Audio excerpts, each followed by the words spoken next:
لله رب العالمين الرحمن الرحيم مالك يوم الدين والحمد لله الذي خلق السماوات والأرض المتين والحمد لله الذي خلق الإنسان في أحسن تقويم. أشهد أن لا إله إلا الله وحده لا شريك له وهو صادق الوعد الأمين، وأشهد أن محمدا عبده ورسوله وهو المبعوث كافة كانت رسالته رحمة للعالمين. اللهم صل وسلم وبارك على نبيك الكريم محمد صلى الله عليه وسلم وعلى آله وصحبه والتابعين وتابعهم بإحسان إلى يوم الدين. أما بعد، فقال الله تعالى في القرآن الكريم: أعوذ بالله من الشيطان الرجيم.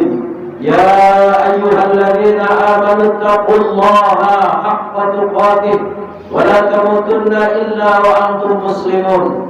وقال أيضا: يا أيها الذين آمنوا اتقوا الله وقولوا قولا سديدا يصلح لكم أعمالكم ويغفر لكم ذنوبكم ومن يطع الله ورسوله فقد فاز فوزا عظيما. وفي آية أخرى: يا أيها الذين آمنوا اتقوا الله ولتنظر نفس ما قدمت لغد واتقوا الله إن الله خبير بما تعملون. اللهم ارحمنا بالقرآن. Ma'asyiral muslimin rahimakumullah. Saya selaku khatib sebelum menyampaikan khutbah, terlebih dahulu saya berwasiat kepada pribadi saya khususnya dan umumnya kepada jamaah sekalian bahwa Allah telah memberitahu kepada kita, telah mengancam kepada kita dengan lafaz: ya ayyuhalladzina amanu taqullaha haqqa tuqatih wa la tamutunna illa wa antum muslimun. Allah cinta kepada kita, orang-orang yang tunduk kepada ajarannya, sehingga Allah sampaikan wala tamutunna illa wa antum muslimun. Apa kata Allah? Janganlah kalian mati kecuali kalian dalam keadaan tunduk dan patuh kepada Allah Subhanahu wa taala. Ma'asyiral muslimin rahimakumullah, sering saya sampaikan, takwa bermakna secara lughah artinya takut. Jadi orang yang takwa kepada Allah adalah orang yang takut kepada Allah. Nah, takut kita kepada Allah bukan seperti takutnya kepada kita terhadap binatang buas. Kalau kita takut kepada macan, kalau kita takut kepada singa, kalau kita takut kepada anjing galak, maka takut kita ini adalah lari menghindar kepada binatang buas tersebut. Tapi kalau kita benar-benar takut kepada Allah, maka segeralah fafirru ilallah, kita lari mendekatkan diri kepada Allah Subhanahu wa taala. Ma'asyiral muslimin rahimakumullah. Adapun takwa secara inisial atau definisi adalah imtisalul awamirillah wajtinabun nawahi. Walaupun ini berat kita laksanakan, tapi ini adalah perintah Allah dan Rasul. Jadi orang yang bertakwa dalam melaksanakan semua apa yang diajarkan oleh Allah dan dicontohkan oleh Rasulullah SAW tanpa membedakan ajaran yang satu dengan yang lainnya.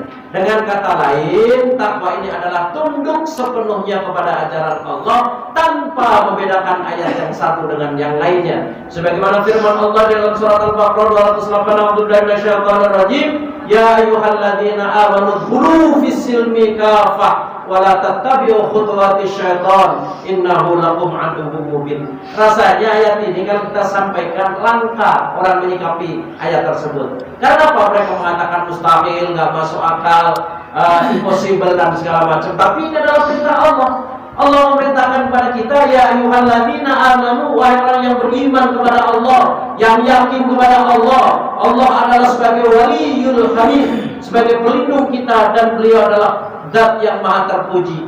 Maka tentunya kita diperintahkan oleh Allah tersebut udkhulu fis-silmi kafah, masuk ke dalam ajaran Islam secara totalitas. Namun setan dari semenjak kita belum lahir, ketika setan diusir oleh Allah dari jannahnya Allah, setan sudah berjanji di hadapan Allah. Apa kata setan? Sungguh saya ridha dan ikhlas dikeluarkan dari jannahnya Allah, tapi dengan catatan saya akan menggoda ibnu Adam, anak manusia, agar semua anak manusia ini bisa mengikuti jejakku, yaitu bersama-sama masuk ke dalam nerakanya Allah, laknatullah alaih, tentunya bagi setan.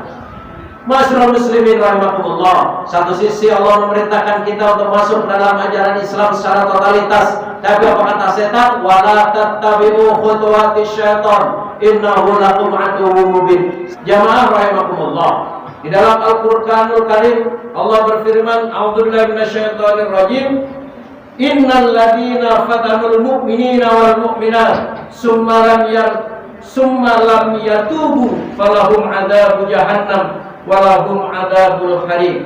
Innal ladzina amanu wa 'amilus shalihat lahum jannatin tajri min tahtihal anhar dzalika huwal fawzul kabir.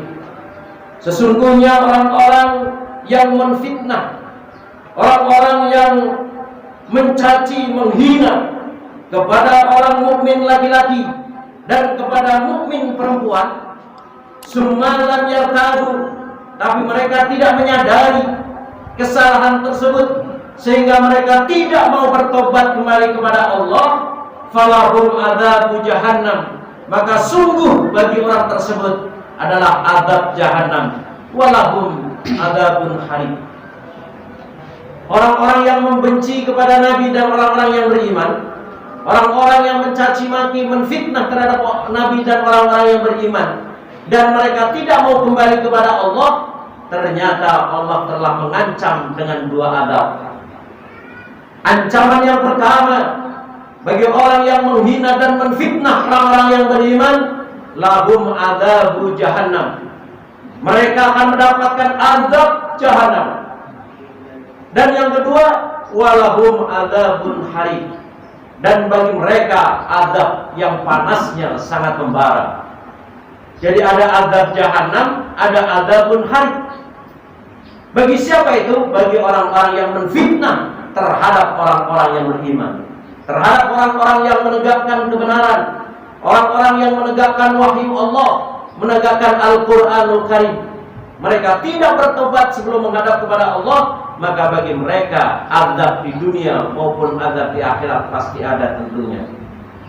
Dan di dalam ayat lain, innal ladzina amanu wa 'amilus shalihat lahum jannatin tajri min tahtihal anhar dzalika huwal fawzul 'adzim. Dan bagi orang-orang yang selalu beristiqomah, beriman dan mengamalkan apa yang telah diperintahkan Allah dengan perintah-perintah yang baik, agung bagi mereka jannatin tajri min tahtihal anhar, dan dipersiapkan bagi mereka orang-orang yang beriman dan beramal soleh adalah jannah, dan di bawahnya sungai-sungai yang mengalir. Walahum dzalika fawzul kabir, dan yang demikian itu adalah keuntungan yang besar menurut pandangan Allah dan Rasulnya. Jamaah rahimakumullah, kalau kita melihat para nabi dan orang-orang yang beriman memperjuangkan kebenaran, bermisal dari nabi yang bernama Ibrahim alaihissalam, bagaimana ketika berdakwah mengajak umat untuk bertauhid, untuk tunduk kepada ajaran Allah, bertahun-tahun, puluhan tahun lamanya beliau menegakkan kalimat Allah li'ila kalimatillah. Ternyata pada saat itu tidak berhasil. Tidak banyak harapan yang beliau inginkan diwujudkan oleh Allah Subhanahu wa taala. Maka siasat yang diambil oleh seorang Nabiullah Ibrahim alaihissalam, semua patung-patung yang ada di sekitar Namrud diporak-porandakan, kecuali satu yang terbesar, dan itu pun kampak yang dipakai Nabi Ibrahim diletakkan di pundaknya. Maka ketika disidang dan dipertanyakan, beliau sambil menunjukkan jari jempolnya dengan mengatakan, tanyakan saja kepada patung yang terbesar ini. Ternyata pertanyaan itu tidak menjadikan puas bagi pembesar pada saat itu. Walhasil akhirnya Nabi Ibrahim pun dengan keputusan terakhir harus dibakar dengan api yang sangat menyala-nyala. Seorang Nabiullah Ibrahim alaihissalam yang kita yakini perjuangan beliau adalah perjuangan yang sangat hak, yang murni mengharapkan ridha Allah, yang yakin bahwa Allah akan menjadi walinya. Tapi bagaimana ketika beliau disiksa, dihina, bahkan dibakar hidup-hidup pada saat itu, tidak ada satu orang pun yang mau membela terhadap Nabi Ibrahim alaihissalam. Tapi ingatlah bahwa sesungguhnya Allah telah berjanji, orang-orang yang menfitnah, orang-orang yang menghina, kepada Nabi dan orang-orang yang beriman, bagi mereka adalah adzab jahannam walahum adzabun harik. Dan bagi orang-orang yang beriman akan Allah jaga dan akan diberikan jannah untuk mereka.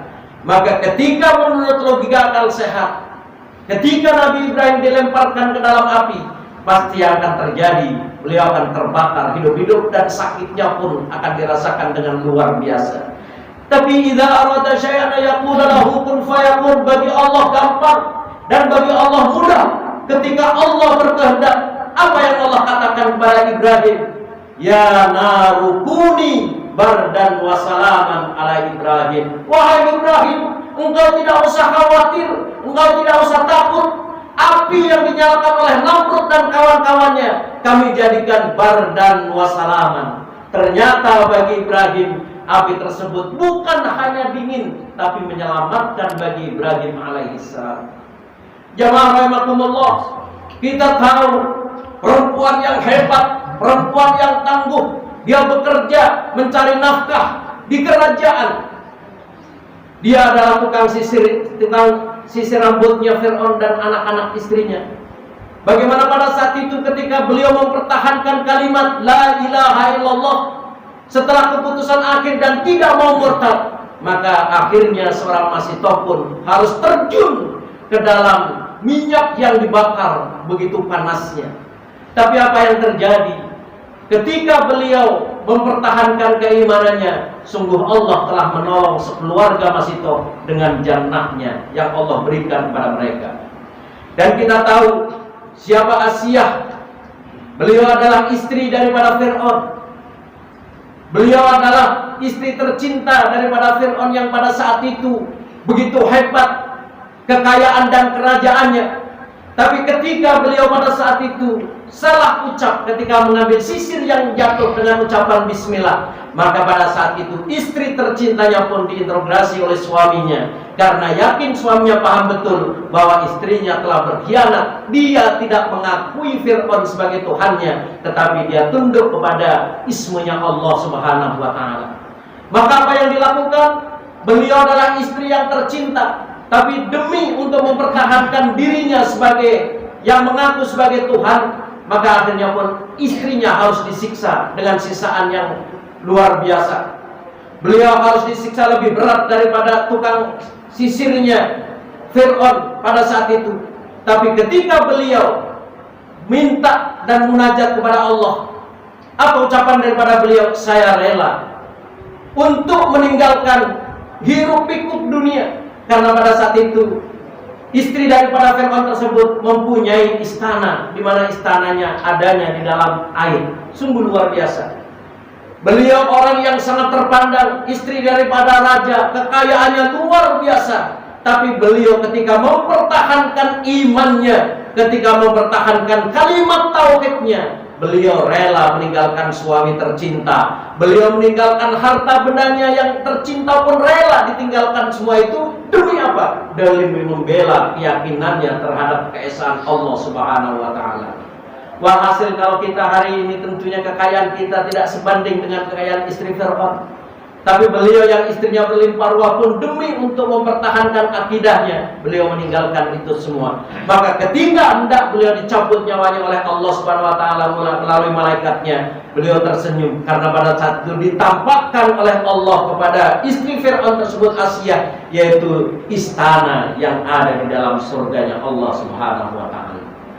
Jamaah rahimakumullah, inilah suatu ujian dan cobaan ketika Allah sudah memberikan jannah kepada orang-orang yang beriman dengan cara menguji yang sehebat-hebatnya. Disinilah Allah ingin tahu mana sesungguhnya orang-orang yang beriman dan mana orang-orang yang justru dengan adanya ujian ini menjadi murtad.